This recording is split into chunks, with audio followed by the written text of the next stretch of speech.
قد نعطي دون حب، لكن لا يمكن أن نحب دون عطاء. إن كان جمال الحب في العطاء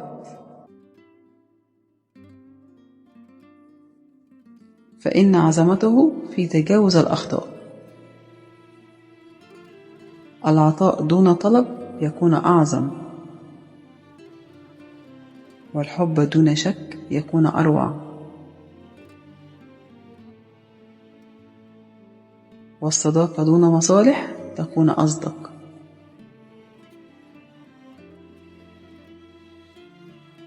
أنت في الحياة تسمو بقدر ما تعطي، لا بقدر ما تأخذ. أهلا بيكم، إزيكم عاملين إيه؟ يا رب تكونوا بخير. ابتدينا النهاردة بفكرة جديدة للفيديو، وإن شاء الله كل مرة نبدأ كده بداية هادية ونبتدي نشرح الفكرة. النهاردة جبنا علبة قشطة زي ما انتم شايفين، وابتدينا ان احنا نغلفها بأي قماش متوفر عندك، بواقي قماش. اخترت لون يكون بني، طبعا ده ظهر القماش على فكرة. انت تقدري تعملي بأي لون، بس يعني يا ريت يبقى بني، عشان احنا هنعمل كده شجرة صغيرة لرأس السنة بفكرة علبة ان ممكن نحط فيها بونبوني للولاد او اي حاجة نفرحهم بيها. هبدأ كده ان انا برضو اغلف الغطا واسيب كده سنتي، انا عايزة الجزء ده يفضل موجود بره، مغطي الغطا كده من فوق. هبدأ ان انا كده الزق بالشمع كل الغطا، ويبقى كده انا غلفت العلبة كلها، وده اول جزء معايا في الفكرة.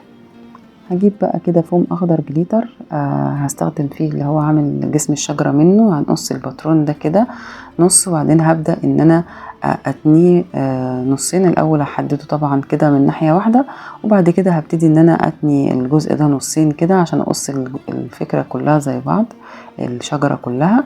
هعمل من الشكل اللي انا بعمله ده، هعمل منه 6 قطع.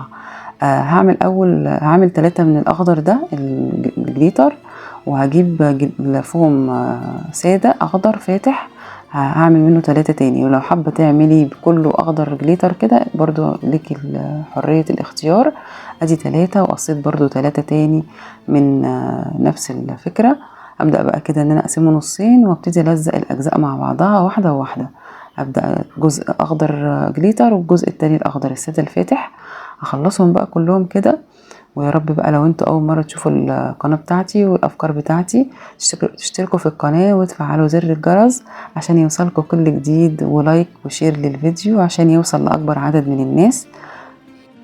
ويا ريت بقى ناخد بالنا كده واحنا بنلزق بالشمع، لانه بصراحة بيبهدلنا واحنا شغالين، بنتلسع منه كتير قوي. فخدي بالك وانت تبقي حريصة وانت شغالة. انا كده قفلت بقى الشجرة اهي زي ما انت شايفينها كده. وعلى فكرة الفكرة دي تقدري تعمليها كده بدون القاعدة اللي انا عاملاها تحت تعليقة، يعني ممكن تجيبي حبل وتعلقي منه كذا واحدة من دول، ويبقى عندك فرع زينة لزينة رأس السنة جميلة تفرحي بيها الولاد وتغيري بيها في البيت. هبتدي ان انا الزقها كده من القاعدة على الغطا، وهبتدي بقى اجيب كده شرايط كده فوم ذهبي، وهبتدي ان انا اقص تقريبا حوالي 2 سنتي او 3 سنتي، يعني صغيرين كده رفيعين. هبدأ بقى ان انا كده الزقهم بين كل جزء كده. انا هحتاج 6 في الفكرة دي، وهبدأ ان انا اثبتهم زي ما انتم شايفين كده. والفكرة بسيطة جدا ومش هتاخد منك حاجة، وتقدري انك تستخدميها علبة للولاد على المكتب، علبة تحطي فيها بونبوني، لحرية الاختيار ليكي في الحاجة اللي هتحطيها فيها، او تسيبيها كده ديكور على الترابيزة في رأس السنة. جميلة وبسيطة ومش هتاخد منك وقت خالص. طبعا تقدري كمان تعملي منها مشروع لو حابة انك تسوقيه للمحلات اللي جنبك، سهلة برضو لو عملتي كمية منها. وممكن تعمليها بدون العلبة اللي تحت دي، او بقاعدة كرتون تبقى واقفة عليها بس، ويبقى انت كده عملتي حاجة من حاجة بسيطة ببلاش يعني. هبدأ بقى ان انا اجيب لولي كده، بس انا الجزء ده ما اتصورش معايا اهو. حطيته بين كل واحدة وواحدة، لولي كبير شوية، وحطيت واحدة كده فوق وفي يمكتين حمر كده، وادي العلبة بتفتح وتقفل معايا ما فيهاش اي مشكلة. وبكده الفكرة هتكون خلصت معايا، اظن ما خدتش وقت خالص. يا رب تكون فكرة النهاردة عجبتكم، وانتظروني ان شاء الله في افكار جديدة وجميلة باذن الله.